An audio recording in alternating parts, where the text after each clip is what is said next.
All right, have a seat, ladies and gentlemen. We're about to begin.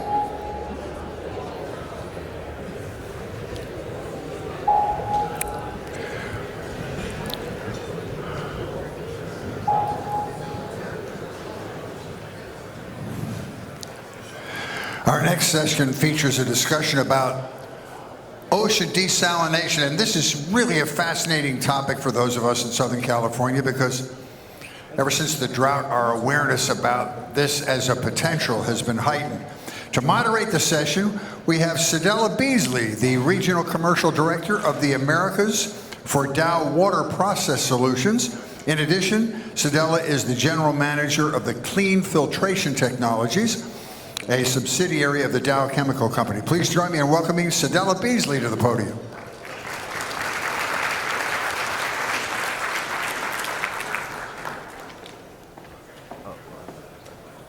Thanks, Fritz. Can you guys hear me okay?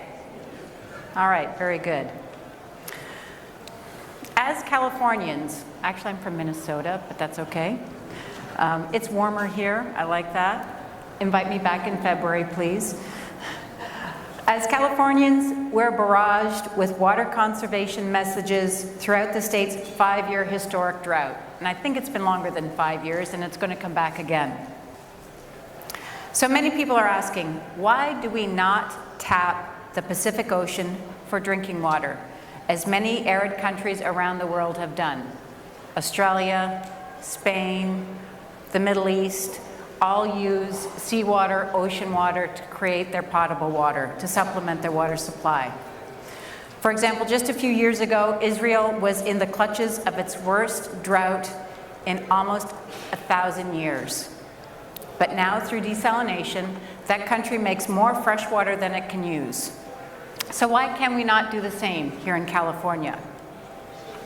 A private firm, Poseidon Water, built and is operating the largest desalination plant in North America here in Carlsbad.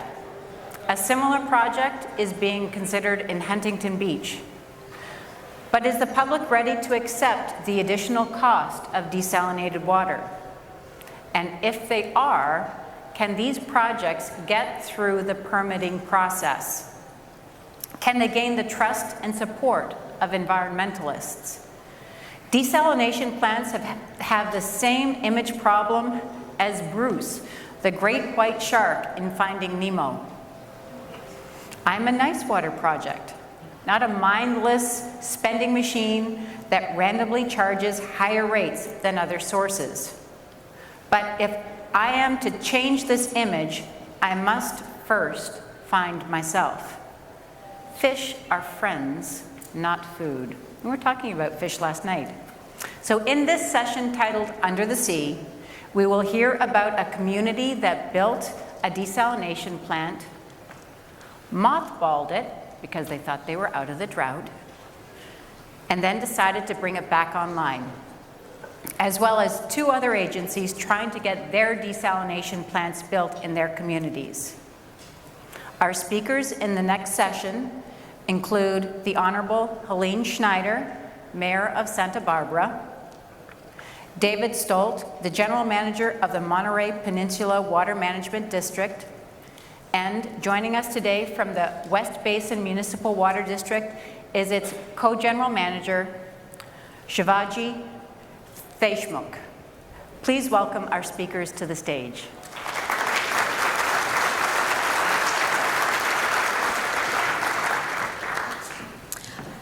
So I think we'll start with Helene. We'll start with me. Great. Well, good morning. And it's great to be here. I really appreciate the opportunity to talk about our story here in Santa Barbara.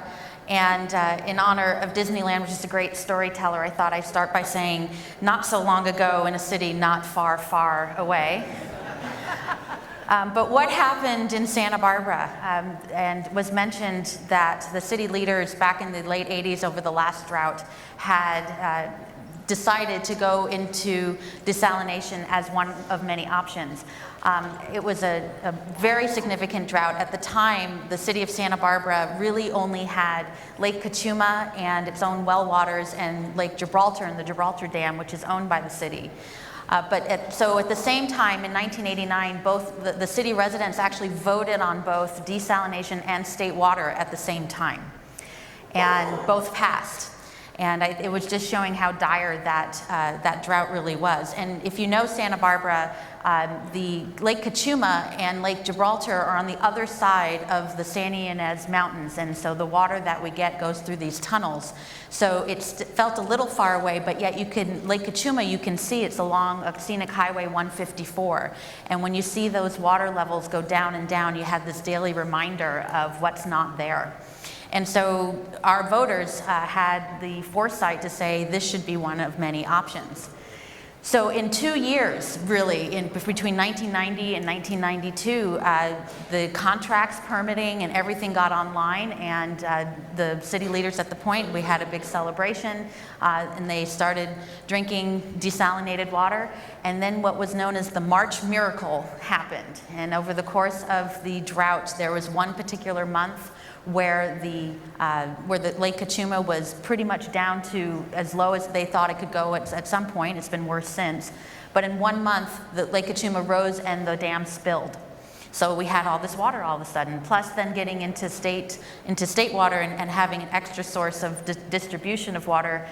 Over time, the city felt that it was too costly to keep that plant going. In addition, at the time, our neighboring water districts, Montecito and Goleta, were partnering into this project. They actually put money into with the capitalization of the desalination plant, and they had 5-year lease or 5-year agreements to renew it. And by 1997, both Goleta and Montecito decided that they didn't want to put in additional money to stay involved as a regional plant. So for those reasons in particular, decided to say, you know, we'll keep the land. And I think the most important thing the city did at the time, besides just keeping the plant open, I guess hindsight, we could have said, well, maybe we should have kept the plant open all that time. But the city of Santa Barbara was very smart in that it kept its permits active and so kept those permits active, which really saved us this time around when it came around to bringing it back online. The membranes and filters were sold to a company in Saudi Arabia when they still had life to them, so we were actually able to sell those for a good amount of money that we then kept in the city as a contingency fund for when the next drought would happen, and we actually used those contingency funds in this last drought to help purchase other water that became very expensive. So I have one slide I thought I'd put up just to sort of give you. Let's see which one it is, right? Oh, there it is. Fantastic. So just to give a little schematic about how this plant works. There's an intake valve off the shore near Stearns Wharf, if you know where that is, under the water. And this intake valve back in the original version was just basically a big pipe. Since then, we've upgraded the filtration part of it and having this filter. It's a 1 millimeter thick filter around the area, and also to try to reduce the impingement and entrainment. I'll tell you, as mayor, I feel like I got a master's degree in water stuff in the last few years dealing with water concerns. But then you can see, number one, it goes through the intake and then goes really through our wastewater treatment facility, and then and right across the street from our wastewater treatment facility is the desalination plant. It's right across a little street there, where then it goes to the filtration and the reverse osmosis system.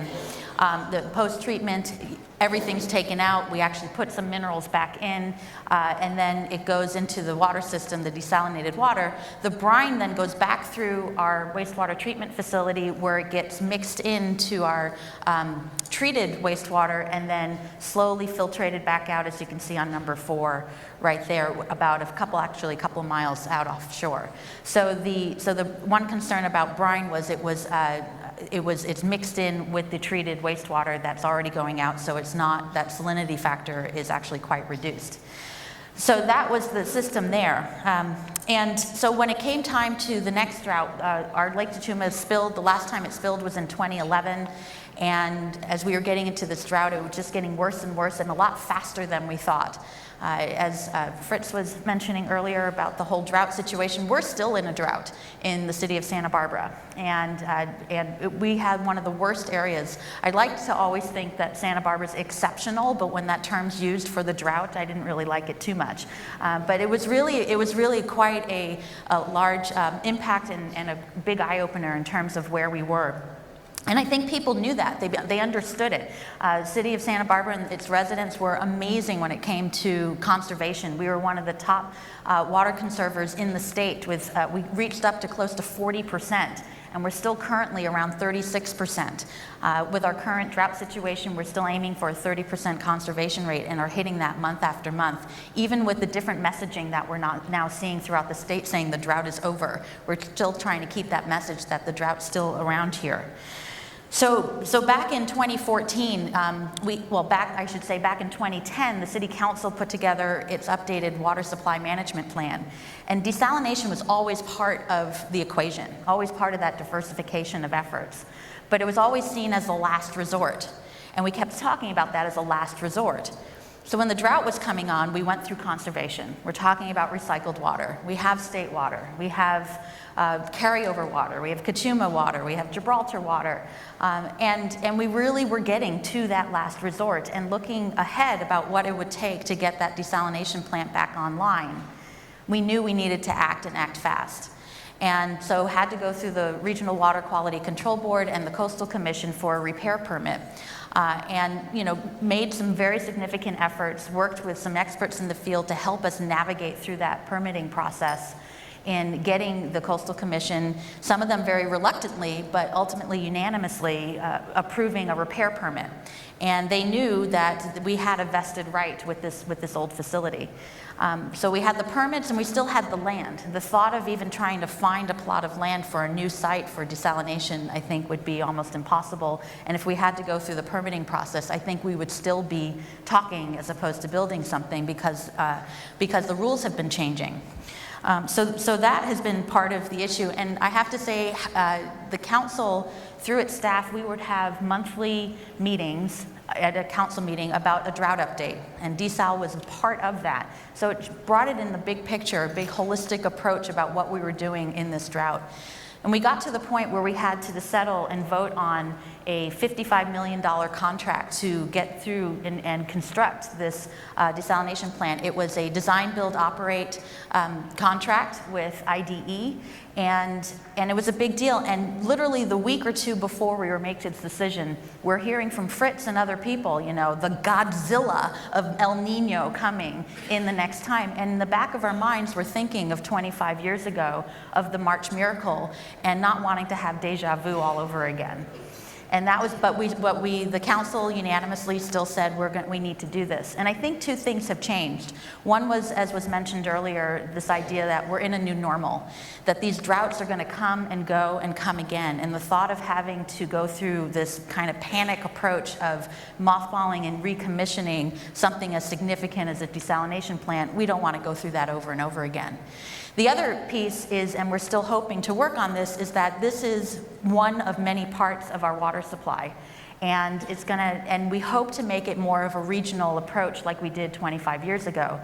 We're still in talks with the Montecito Water District, trying to figure out what we can do to make this something as an option, but not the option. And I think that constant messaging that this is one component of many really helped our residents understand the bigger picture. So, and I know we'll have questions earlier next time, but we are using it now. It got online about a month ago, and we're drinking. And we did one thing. We put it online about a week before we told people publicly that they were drinking desalinated water. And what we thought happened is once the media release went out, we got calls about, it's not tasting good, I don't feel well. It's like, well, you've been drinking it for a week now, so, so there was a little bit of that. But I think that, there's constant change is concerning, but I think that consistent messaging moving forward and bringing the community together is making it work. We're using desal this year for 30% of our water supply for this year because our groundwater basins have been depleted. We need time for it to recharge. So we're very fortunate that we got this back online in time, and look forward to seeing how this will become part of our water supply on a regional basis in the future. So with that, I'll turn it over, and I hope to help with any questions a little later. Thank you very much. Thanks, Helene. David, you're up, sir. All right. Since I need the little clicker, I guess I have to walk over here. No, this is good. Thank you all for having me. I'm from the Monterey area, one of the most beautiful places in California, but very happy to be here with you. So I want to give you a little sense of what's going on in our locale and what led to the decision to adopt desal. We basically have two water supplies. One is the Carmel River watershed, and then the other, the little blue at the top, is a groundwater basin called the Seaside Groundwater Basin. And we've had problems with both in that about a quarter of our water comes from groundwater, 3/4 from surface water, and both are subject to legal constraints.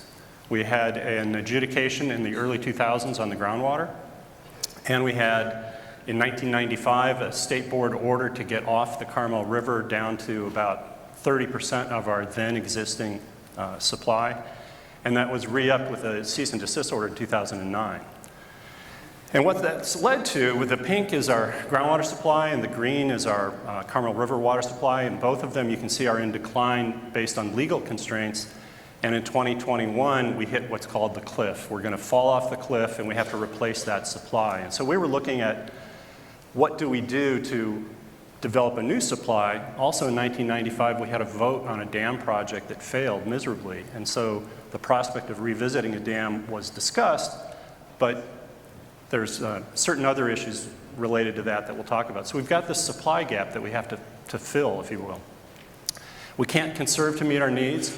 It's kind of funny coming here to Disneyland to talk about the importance of the hospitality industry to us. It's pretty small relative to Orange County, but it represents about 24,000 jobs, 9 million visitors, and almost $3 billion in spending. And so for us, this is not a water decision, it's an economic decision. The hospitality industry was apoplectic over the potential for rationing and penalty rates. But we couldn't do demand management to really meet this supply gap because we're already at 55 gallons per capita per day, which is among the lowest in the state. We all like to say we're the lowest in the state. I tell John Laird all the time that we're 1 gallon less than the city of Santa Cruz. He says, well, what's that number? I said, it doesn't matter. Whatever Santa Cruz says, we're 1 gallon less. And so what you see here, this is demand on the Monterey Peninsula since the late 80s. And we're now at a point in consumer demand that we have not met since 1959, even though we've had an increase in population. So conservation is not it's a way of life, but it's not our solution to our water supply problem. So this shows what we're doing. We're shifting from those two traditional sources to a portfolio of projects, 40% of which will be desal. The little orange sector, the 22%, is groundwater replenishment or water recycling, and I do want to touch on that just briefly. So this is too wordy and too many numbers, but as you all know and water managers know, supply has to equal demand, and what we were doing was looking at a desal plant of approximately 1/5 the size of Carlsbad, about 10,000 acre-feet per year. But then we looked at water recycling, and we said, wait, it's a lower carbon footprint. It's less discharge to the bay. It's much more environmentally preferred. And so we came up with a solution, what we call Pure Water Monterey, for about 1/3 of the solution, and we downsized the desal plant. Pure Water Monterey is a little bit different than what you're familiar with the Orange County Water Districts project in that yes, we have wastewater, but we're also using stormwater. We're using produce wash water. All your kids think that lettuce is actually grown in bags pre-washed. It's not the case. It was invented in Salinas. And then we're also grabbing irrigation return water. So after crops are irrigated, it goes through tile drains and into ditches and drains, and we're capturing some of that. And we actually had to apply to water rights at the state board for these impaired waters, but they're still surface waters of the state. This is just a view of the produce wash water. It's about 1 billion gallons a year just going out to percolation and evaporation with no beneficial use. And on the left, you can see the processing facilities.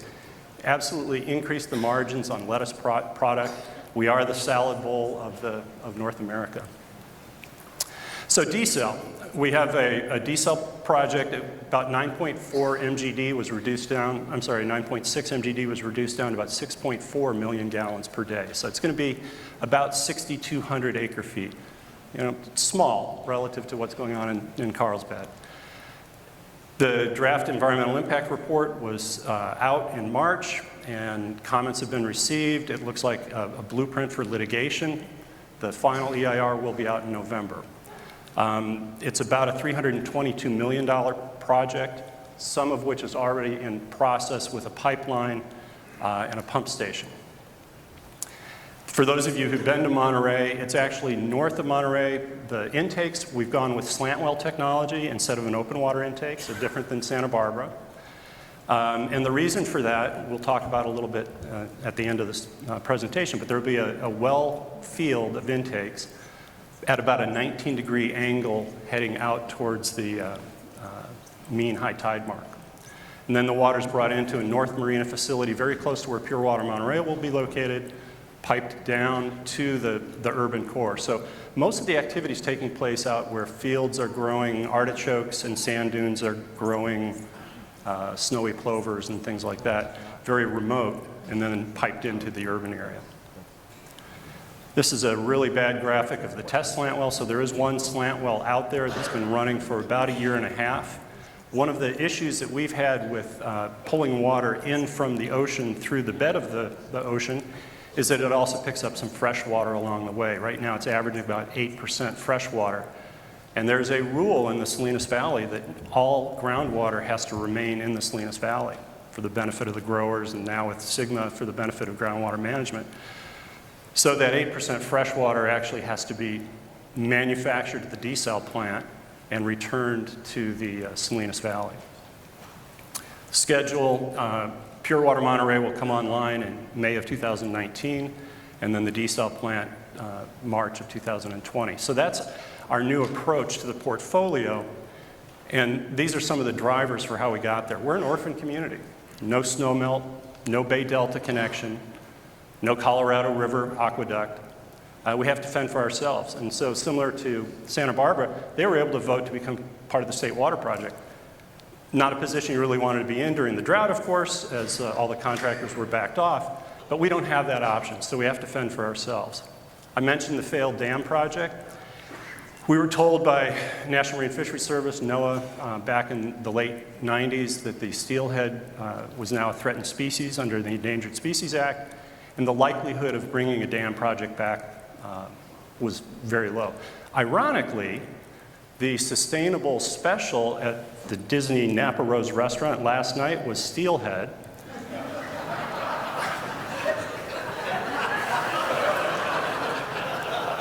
Another couple of the drivers, the ocean plan was leading towards preference for well-based technology first, and you had to prove that well-based technology wouldn't work before you could go to open water intakes. And we have a national marine sanctuary. So we were kind of making the decision to go with slant well technology even before looking at an open water intake, irrespective of the entrainment and impingement issues and wedge wire screening and so forth. We also had a simple issue of, we have a very active environmental community that was concerned about growth and water for growth. And as you can see with our lost supplies, all we're trying to do is replace the lost water, not develop new water so that we wouldn't have to go into litigation over land use issues. And then I mentioned the popularity of Pure Water Monterey led us to looking again at the desal project and reducing it in size. And so when you reduce a desal plant, we're actually going from $3,000 per acre foot water to $3,700 per acre foot water. And the decision to have more expensive desal water was one because of the environmental benefits and the mitigations of the Pure Water Monterey project. And then finally, when you look at the portfolio, and I showed you the decline in demand, we also know that things like produce wash water may be in decline due to business issues. Like if everyone picked up and moved produce washing to Yuma, Arizona. We also know that irrigation return flows may be subject to business risk. The ocean's not. The ocean's going to be there for a long, long time, and the first folks to get a straw into the ocean are going to have a very secure supply for a long time. And so reliability was a key feature for us. And with that, I think you have a sense of what we're doing, and I hope you ask some good questions. Thank you, David. Shivaji.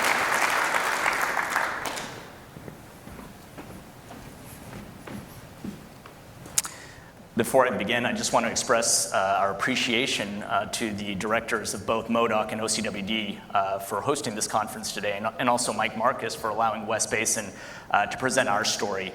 I am going to invoke speaker's prerogative here and change the title of this presentation. Why don't we call it today Ocean Desal, and can I clarify a few things? With that, just going to talk a little bit about what we're doing at West Basin and what motivated us to look at ocean desal. Let's see. We are a special district. I always like to say we have arguably the most unique service area of any other special district I know. We basically represent 17 cities in coastal Los Angeles County, from Malibu down to the Palos Verdes Peninsula, jumping over Torrance, Santa Monica, Long Beach, and Los Angeles. With our unique service area, we also have a very unique customer base, and that really plays into how we've developed some of our local supplies. And our proximity to the ocean is also one of the reasons that we're looking at ocean desal as a potential source. We are a special district governed by 5 divisions represented by 5 elected officials. We are lucky to have one of our directors today, Gloria Gray, who's also one of our Metropolitan Water District directors.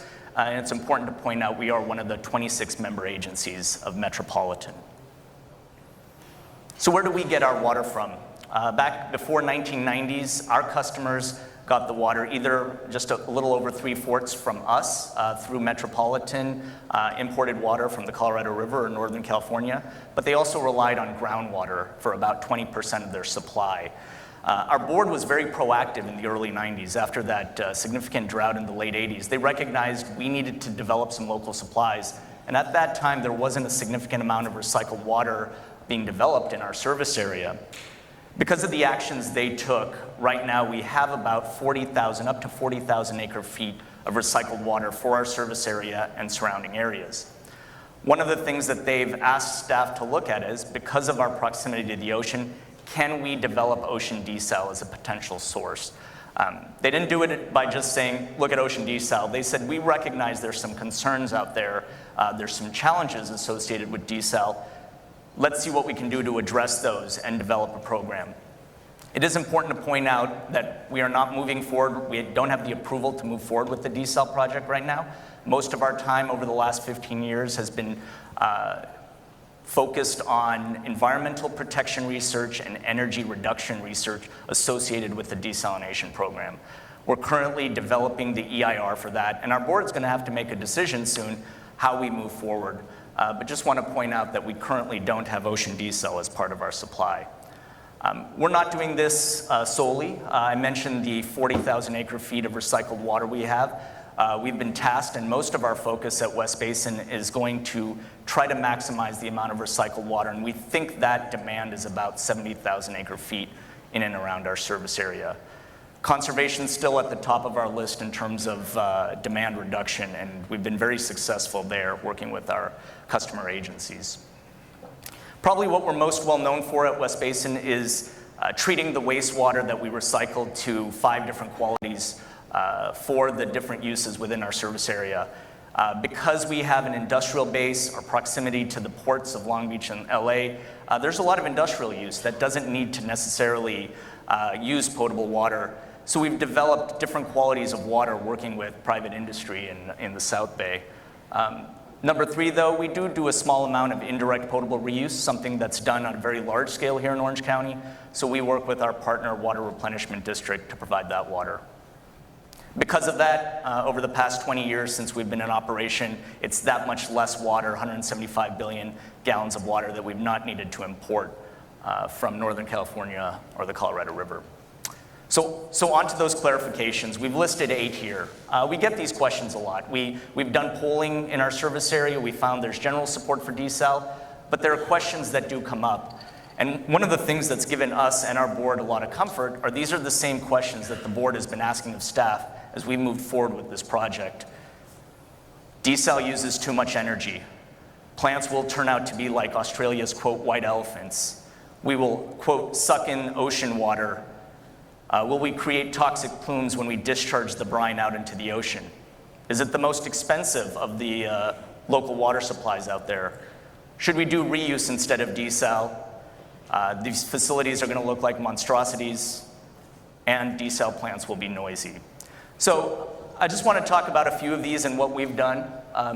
In the spirit of misdirection, I'm going to talk a little bit about where we get our water in California and the energy that's associated with it.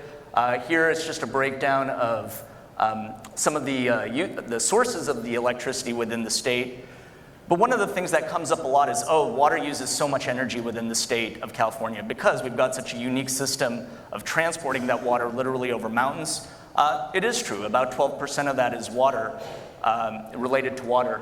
However, we looked at that 12% and we recognized the things that we generally think about in terms of energy use with water, conveyance, treatment, is only about 2%.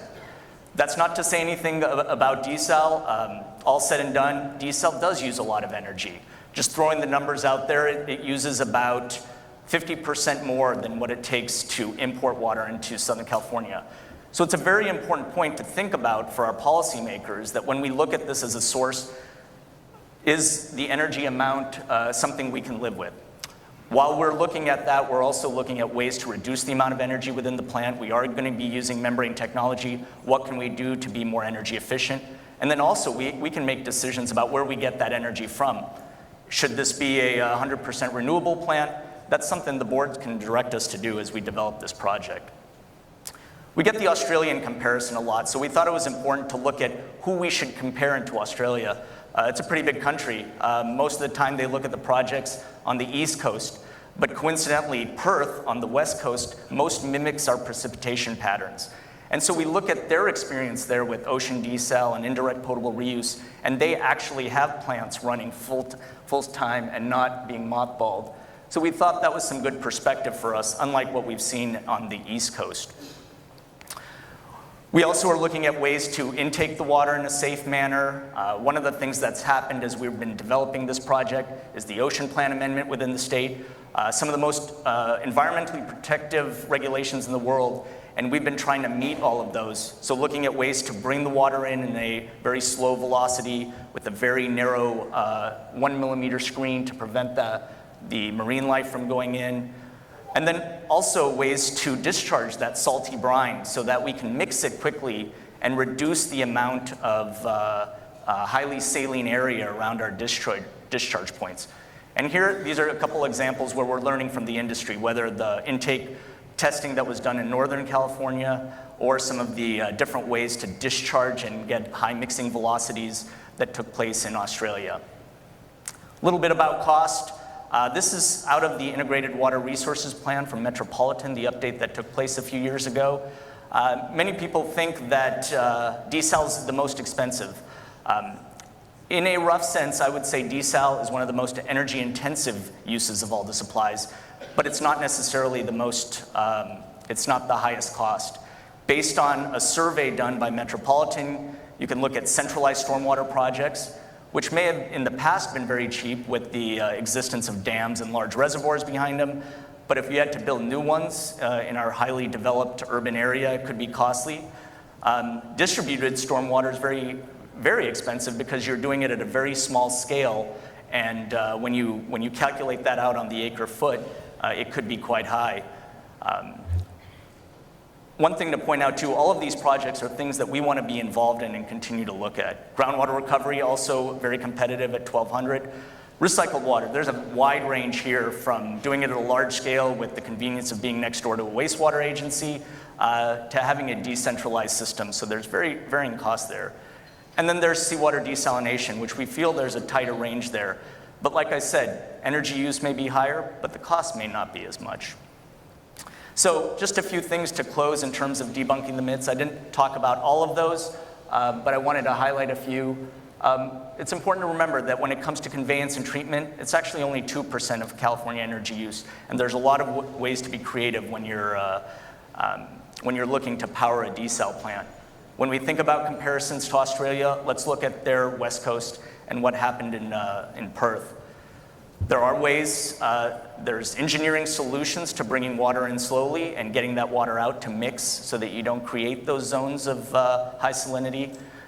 And then also one of the things we'd just like to remind is we are lucky now within the state to have these regulations, the Ocean Plan Amendment, that we can work towards.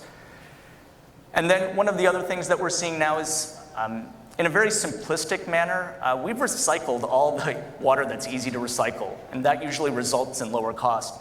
As we go forward and recycle more water, which I think many agencies are doing, you heard earlier Metropolitan's looking at a very large-scale project, the unit cost is going to go up and up because we're recycling harder to treat wastewater.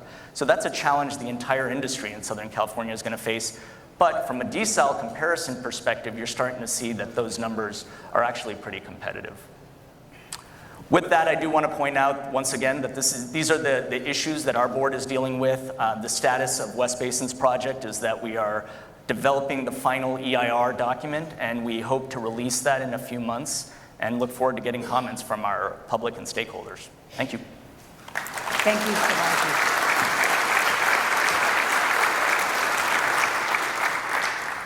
And the adder onto that Thomas Edison quote is, that's why engineers are so smelly. The boy engineers. The girl engineers, we smell nice. I leave an impression. Sorry. Thank you all, speakers, for taking the time. A few questions to get things started. So we'll start with you, Helene, Mayor Schneider. What were the key factors that led you and your leadership to garnering support for desalination in your community? Yeah, and I think first off, I think the other comments were great. It complemented each other, and I really wanted to focus on the storytelling or trying to get the message across to our voters, our constituents, our water rate users, especially because we were increasing water rates at the same time to pay for this. I would say two things. One was constant communication. We still do have monthly drought update reports, and it's not just about desal, it's about everything that relates to the drought, our water supply, our conservation efforts, highlighting great best practices. And so even when there was no one in the room at that particular moment, that information would go on our website, it would be part of our PSAs, and we would continue to keep that information up. But then also it gave us an opportunity when we heard from a community member or an organization concerns about open water intake, or why aren't you doing potable reuse, or what about the energy issues. We were then able to incorporate those concerns into the presentation, and so having that back and forth. The second one is continually to talk about diversification, that desal wasn't the one thing. Right. We focused on the contracts, but it was in a bigger context and putting it into a holistic measure about what it really meant and what would happen if we didn't have it. Lake Cachuma was down to 8% capacity as of January. I called it Cachuma Meadows. I mean, everyone would see it every day. So they got it, and they knew that this wasn't the answer, but a big part of the component. solution. Right. Very good. David and Shivaji. So considering your situations and the challenges that you're going to face going forward, would you say are, what makes, or what are the ideal factors that could make desalination an option for your communities, your areas? I'd say for us, if it's something that's going to help increase water reliability. I think staff has heard from our board, one of the biggest issues that we need to make sure we address in any desal program is environmental protection. But the reason we're doing this project is because we want to ensure reliability for our customers. So they've constantly presented us with that challenge is how can we do both? How can we have a project that gets out there? Innovation is something this board has never shied away from. So when we have talked about different ways to bring in water, different ways to discharge our brine, they've been very supportive, and those could result in costs. And so we're trying to balance that as we analyze the project. But what we've seen, and I mentioned it a little in our presentation, is that we've done some polling, and we've seen that through the couple of polls we've done, that there is a lot of support for ocean desal. That support definitely does increase when we talk about the the aspects of the project that include environmental protection. So I think that's something that'll help the project move forward. Thank you. Yeah, and simply in our case, scarcity is the driver. As I mentioned earlier, we did downsize the desal project for water recycling project, but all wastewater has been recycled since the 90s. So for those of you who golf on the Monterey Peninsula, those golf courses have been using recycled water since 1994. And the artichoke fields that you drive through on your way to Monterey have been irrigated with recycled water since 1996. And so we don't really have additional supplies of wastewater to recycle. So water recycling is maximized. So this 3,500 acre feet, it's all these other little pockets of recyclable water that we hadn't hit yet, but domestic wastewater is gone. The river is gone because of endangered species, and the groundwater is gone due in no small part to sustainability issues and the adjudication. So when you're an orphan community, which I've expressed that we are, Santa Cruz is, Humboldt is, as you work your way away from choices like the State Water Project, you have to look to that big, vast ocean that's out there. And Right, literally. yeah. Very good, thank you. Mayor Schneider, if you did not bring your desal plant online, what would the water supply issue or a picture, what would that have looked like? We just put it online. Right. So put in context, before the drought, the city of Santa Barbara water users was using about 14,000 acre feet of water a year. With conservation, we're down to about 9,500. So that conservation piece was huge, and we implemented all sorts of incentives and mandates.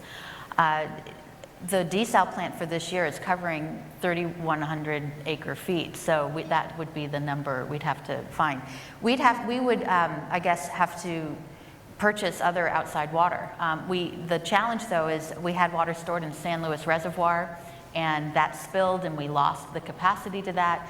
Transmitting the water through the state water system, you only get so much water in the lake at a certain level, and it evaporates in such a small lake, so small area. So it's we would. I don't even want to think about what we would be doing with it, but it really created a big problem in terms of we would have to go through some significant cost rationing as well. I mean, water rationing. Water as well. rationing. You'd be smellier. You'd be smellier. I'd be much smellier, although, yeah, or wear more perfume or something. Right, exactly. But just to say, since 2014, between the state water allocation we got, which was minimal, and other purchased water we were able to distribute to us, it was over 10,000 acre feet over the last couple of years. I mean, so that having that capacity to purchase other water was a lifesaver for us without that desal. Very good, thank you. Well, I think we'll thank you all panelists for your presentations. Maybe we'll open the floor to some questions from the audience. We've got one over here. Thank you. My name is Antonio Gonzalez, and I'm the president of the William C. Velasquez Institute, a national Latino public policy entity based in Los Angeles. And first, I wanted to commend the panelists for taking the leadership position of promoting desalination in your communities. This issue, to me, is very puzzling because it is clear, the science tells us that it's clear that we're in a new normal of long-term drying climates with intermittent, repetitive droughts, and the politics tell us that the public is intensively supportive of solutions like desalination. And statewide leaders across the board are in favor of desalination. So the question to you is, why is it taking so long to implement desalination? 15 years, 20 years, 10 years. There's other plants that have been proposed in Southern California for equal periods of time when the need is so obvious. So your question is, why is it taking so long?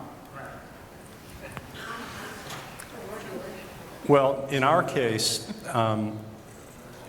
we've created a consortium of probably 20 stakeholders, and it's including folks like Surfrider, and Planning Conservation League, and Sierra Club, who have specific interests, toxic plumes, discharge. When we got started, the ocean plan hadn't been amended to even address desal, so the state had a series of policy meetings that they said, hey, wait, this is coming, and we had to kind of wait for them to get to their conclusions. We still have Coastal Commission work to happen. You know, we're a heavily regulated state. I know that's not a surprise to anybody in this room, but it's also the specific interest groups need to be heard and have reasonable expectations at environmental mitigations and management. And so it's a fine balancing act that desalination really is. I mean, we're looking at, in our case, at land-based, well-based intakes, but imagine the Coastal Commission looking at desal for the long haul after 40 plus years of coastal property policy. Do they really want wellheads peppering the coast with access roads and screen fences and so forth? So at some point, the trade-off between state regulators' goals are going to come to a head as well. So I think that, you know, we always say it takes 10 years to build a project in California, and we're on our 15th. I'll just quickly add, I don't know if all the facts are readily available. One of the concerns that we hear is about open water intake and fish impingement and entrainment, and what about subsurface intake as a panacea, without really knowing the true nature of the effects of creating a subsurface intake facility and amount of movement that would need in order to even construct. And it's easy to kind of put a fear factor out there without the facts to follow it up. And that's why I think that constant communication and trying to be transparent and open about what you're trying to do has been helpful for us. But it certainly wasn't without people who were concerned or even didn't want to see this happen so quickly, but understood that the dire need for it. So, right. I would also add, I think the delay in desal in Southern California is a result of the success in developing other local supplies like recycled water. I think you can say 4 of some of the most groundbreaking recycled water projects have taken place in Southern California. And if you round up, like I usually do, to the nearest 100,000, that's 300,000 acre feet of recycled water that's produced in this area. We haven't needed to go to that, and I think because these special districts, these water districts, these agencies have developed those programs since the 1960s, the region has been in a good place and not needed to go there yet. So, and I'd just like, There you go. I'd just like to add to, Shivaji said he doesn't have his EIR out yet, and we've got ours. We got 91 comment letters. One of them was 122 pages long, and I affectionately call it the "here's how I'm going to sue you when I sue you" letter. And so, you know, we think we're making progress, and we don't really know yet. Well, I think, do we have time for one more question? We have one more question. I'm looking at Fritz. No? I don't know. I think, there's a lady who's very insistent. I know, that's why I'm asking the question. Please, you better One more answer her question. She'll send you a 122-page letter. I'm part of the public and very much against some of these desalination projects. For example, in the Orange County Water District, we have a huge water basin. For 50 years, we'll be forced into a contract. We may have to take that cleaned water and put it, get rid of it because you would have too much in a high water year. So I know this panel has been focused on how great it will be, but there are other opinions, and you can comment on that, but you might be out of time, so I got the last word, who knows? Thank you for that. I'll very briefly, it's not the silver bullet, or it's not the panacea for the drought. It's one of many, many, many things, and every way that we get water to our tap has its energy component, has its environmental components, and I think that's the bigger picture that helps us figure out what the full portfolio really is. But I appreciate your comments. Thank you. Yes. Thank you for that last question. Thank you to our panelists, and appreciate the time this morning. Excellent job. Thank you. Hey, can I ask a question before you leave the stage? Thank you. If people ask me because for some odd reason they assume that I know things about water, and I don't. I know that if it comes from the sky and hits the ground, my responsibility stops. But everybody always talks about the successful desal in Israel. And they were one of the first to do it as a sort of a national mandate. And I've heard that it's really a product of numbers. When they decided to commit to that as a solution to the problem, now they're up to like 60% of their water is desal. So it's a product of numbers that makes it successful. Do any of you have an opinion about that? From what I know about the Israeli water picture, they're also very successful at water recycling. So they have that diverse portfolio, and I think they committed to, very innovative ways for their agriculture, maximizing the amount of recycling, and then making sure that they had a desal program to have something to recycle. So I think they did it all there. Thank you so much. Give them a big round of applause, folks. That was awesome. Great presentation.